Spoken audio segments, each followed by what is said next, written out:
ಇನ್ಮೇಲೆ school start ಆಗ್ತಿದೆ, ದಿನ ಲಂಚ್ ಬಾಕ್ಸ್ಗೆ ಏನಪ್ಪ ಮಾಡೋದು ಅಂತ ಯೋಚನೆ ಮಾಡ್ತಿದ್ದೀರಾ? ಚಿಂತೆ ಬಿಡಿ, ನನ್ನ ಪೇಜ್ನ ಫಾಲೋ ಮಾಡಿ.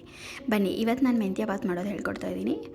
ಫಸ್ಟು 1 ಕಟ್ ಮೆಂತ್ಯನ ತೊಳೆದು ಹೆಚ್ಚಿಟ್ಕೊಂಡಿದ್ದೀನಿ. ಅದಕ್ಕೆ ಬೇಕಾಗಿರೋ ವೆಜಿಟೇಬಲ್ಸ್ ಇವೆಲ್ಲ: ಈರುಳ್ಳಿ, ಹಸಿಮೆಣ್ಸಿನ್ಕಾಯಿ, ಕರಿಬೇವು, ಬೀನ್ಸ್. ಮಾಡೋವಾಗ ಹೇಳ್ತೀನಿ, ಜಸ್ಟ್ ಒಂದು ಸತಿ ನೋಡ್ಕೊಳ್ಳಿ ಅಷ್ಟೇ.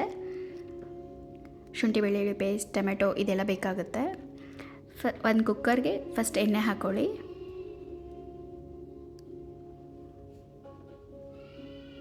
ಆಮೇಲೆ ಜೀರಿಗೆ, ಸಾಸಿವೆ ಆ್ಯಂಡ್ ಸ್ಪೈಸಸ್, ಚಕ್ಕೆ, ಲವಂಗ, ಏಲಕ್ಕಿ ಅದೆಲ್ಲ ಹಾಕ್ಕೊಳ್ಳಿ.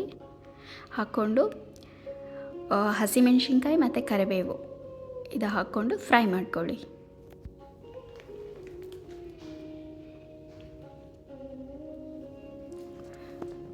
ಆಮೇಲೆ ಈರುಳ್ಳಿ ಹಾಕ್ಕೊಳ್ಳಿ.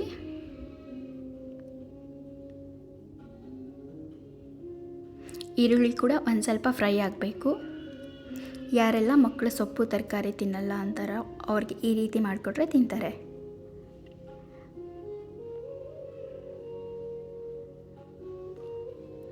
ಆಮೇಲೆ ಹಸಿ ಬಟಾಣಿ ಹಾಕ್ಕೊಳ್ತಾ ಇದ್ದೀನಿ. ಆಮೇಲೆ ಬೀನ್ಸ್ ಹಾಕ್ಕೊಳ್ಳಿ. ಇದಿಷ್ಟು ಒಂದು ಸ್ವಲ್ಪ ಫ್ರೈ ಆದಮೇಲೆ ಟೊಮೆಟೊ ಹಾಕ್ಕೊಳ್ಳಿ. ಇದಕ್ಕೆ ಮಸಾಲೆ ಎಲ್ಲ ರುಬ್ಬಿ ಹಾಕೋದು ಏನಿಲ್ಲ, ಜಸ್ಟ್ ಹಾಗೆ ಮಾಡೋದು, ಫಾಸ್ಟಾಗಿ ಆಗುತ್ತೆ. ಆಮೇಲೆ ಶುಂಠಿ ಬೆಳ್ಳುಳ್ಳಿ ಪೇಸ್ಟ್ ಹಾಕ್ಕೊಳ್ತಾ ಇದ್ದೀನಿ. ಆಮೇಲೆ ತೊಳೆದಿಟ್ಟಿರೋ ಮೆಂತ್ಯನ ಹಾಕ್ಕೊಂಡು ಕಲಿಸ್ಕೋಬೇಕು. ಆಮೇಲೆ ಇದಕ್ಕೆ ಪುದೀನ ಸೊಪ್ಪಿದ್ರೂ ಹಾಕ್ಕೊಳ್ಳಿ, ಟೇಸ್ಟ್ ಚೆನ್ನಾಗಾಗುತ್ತೆ.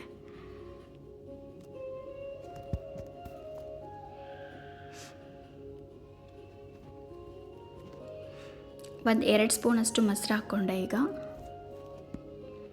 ಬಿರಿಯಾನಿ ಪೌಡ್ರ್ ಹಾಕ್ಕೊತಾ ಇದ್ದೀನಿ ಸ್ವಲ್ಪ. ಇದು ಇದ್ದರೆ ಹಾಕ್ಕೊಳ್ಳಿ, ಇಲ್ಲಾಂದರೆ ಸ್ಕಿಪ್ ಮಾಡ್ಬೋದು, ತೊಂದರೆ ಇಲ್ಲ.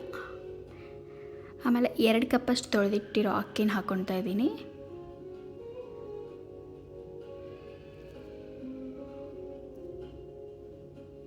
ಆಮೇಲೆ ರುಚಿಗೆ ತಕ್ಕಷ್ಟು ಉಪ್ಪು ಹಾಕ್ಕೊಳ್ಳಿ. ಇದನ್ನು ಕಂಪ್ಲೀಟ್ಲಿ 1 ಟೈಮ್ ಮಿಕ್ಸ್ ಮಾಡ್ಕೊಳ್ಳಿ. ಆ ವೆಜಿಟೇಬಲ್ಸ್, ಅಕ್ಕಿ ಎಲ್ಲ ಮಿಕ್ಸ್ ಆಗಬೇಕು. ಆ ರೀತಿ ಮಿಕ್ಸ್ ಮಾಡಿಕೊಂಡು ಈಗ 2 ಕಪ್ ಅಕ್ಕಿಗೆ 4 ಕಪ್ಪಷ್ಟು ನೀರು ಹಾಕ್ಕೋಬೇಕು. ಬಿಸಿನೀರು ಹಾಕ್ಕೊತಾ ಇದ್ದೀನಿ, ಬೇಗ ಆಗಲಿ ಅಂತ ಹೇಳಿ.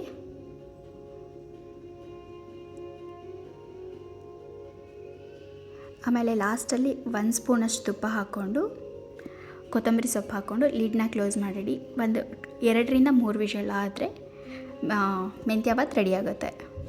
ಇದೇ ರೀತಿ ಲಂಚ್ ಬಾಕ್ಸ್ ರೆಸಿಪಿಗಾಗಿ ನನ್ನ ಪೇಜ್ನ ಫಾಲೋ ಮಾಡಿ. Thank you for watching.